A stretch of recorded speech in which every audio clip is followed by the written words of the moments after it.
매일 성경 묵상을 돕는 해설 가이드입니다. 안녕하세요. 묵상 코치입니다. 함께 읽고 나눌 말씀은 빌립보서 4장 1절에서 23절까지 말씀입니다.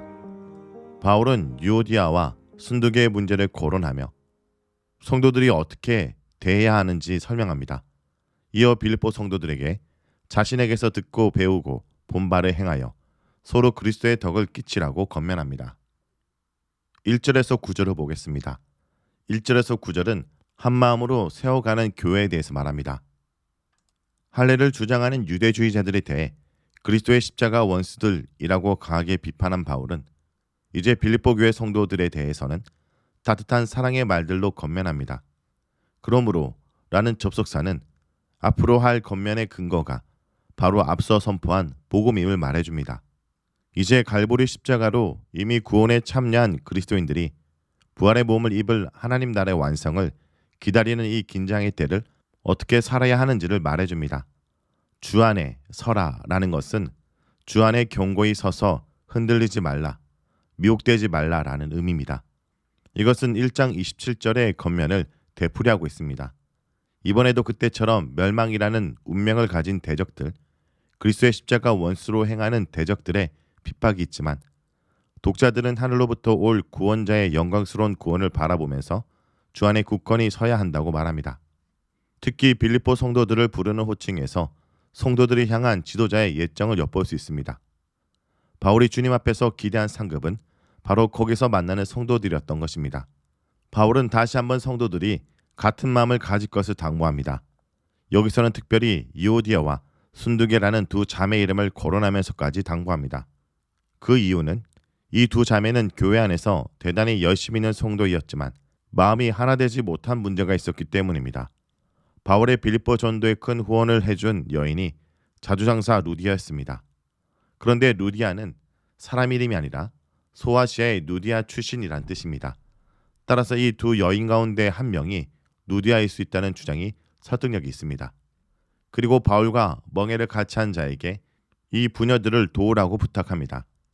바울은 갈등의 두 당사자들을 책망하지 않고 도리어 성도들이 두 여성 지도자들을 도와주라고 부탁하고 있으며 그들이 얼마나 귀한 사역자인지를 말해주고 있습니다.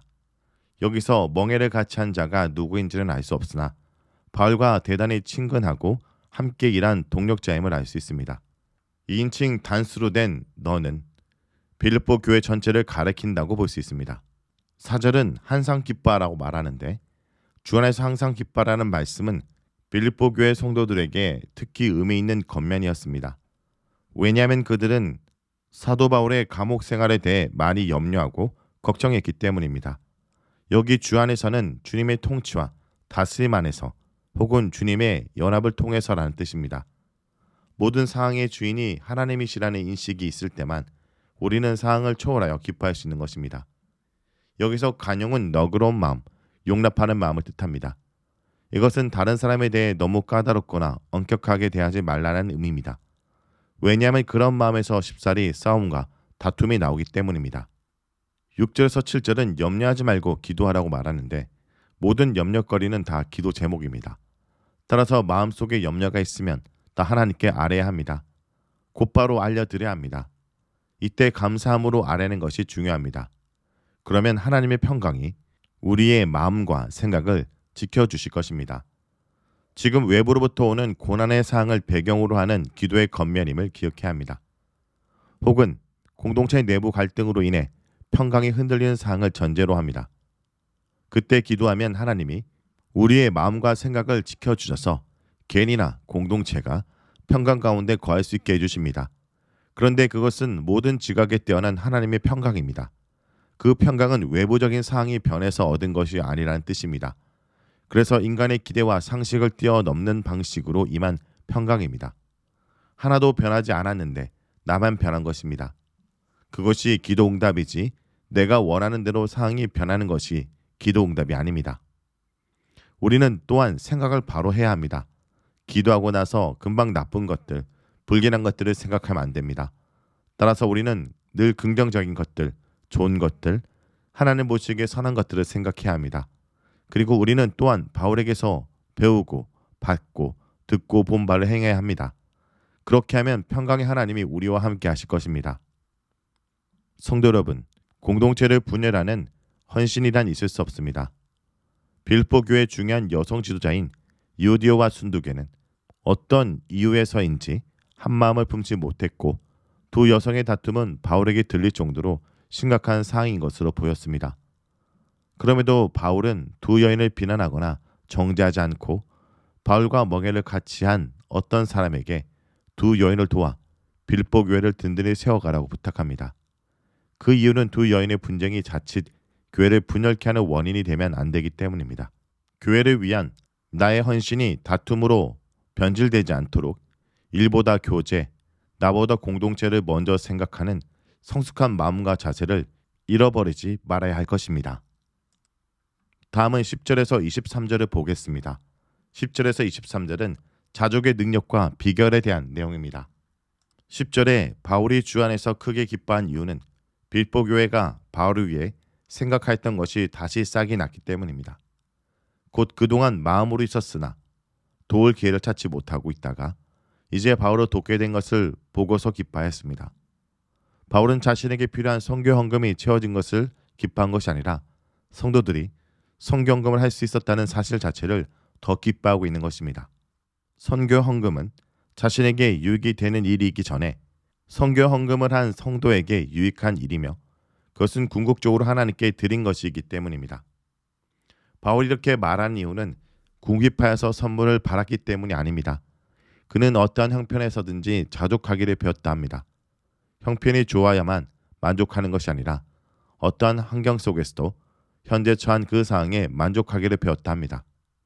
당시 스토아 학파에서는 자족은 매우 높은 평가를 받은 가치입니다. 그들은 신이 지어준 운명으로 받아들이고 체념하든지 인간 속의 욕망을 제거하는 절제를 통해서 이루려 했습니다. 하지만 바울의 자족은 엄밀한 의미에서 하나님 만족입니다. 원하는 마음을 절제하는 것이 아니라 그리스도로 충분히 만족하는 것이었습니다.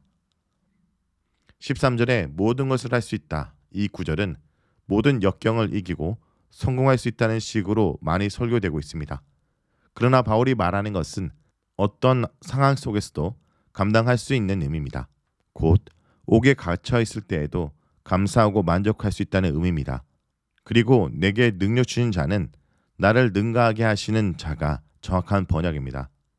내가 능력을 받아서 무엇을 해내는 것이 아니라 하나님께서 나를 변화시키셔서 어떠한 형편에서든지 만족할 수 있게 하신다는 것입니다. 진정한 자족은 상황이 변해서 누리는 것이 아니라 전능하신 하나님에 의해서 내가 변하여 누리는 덕목인 것입니다.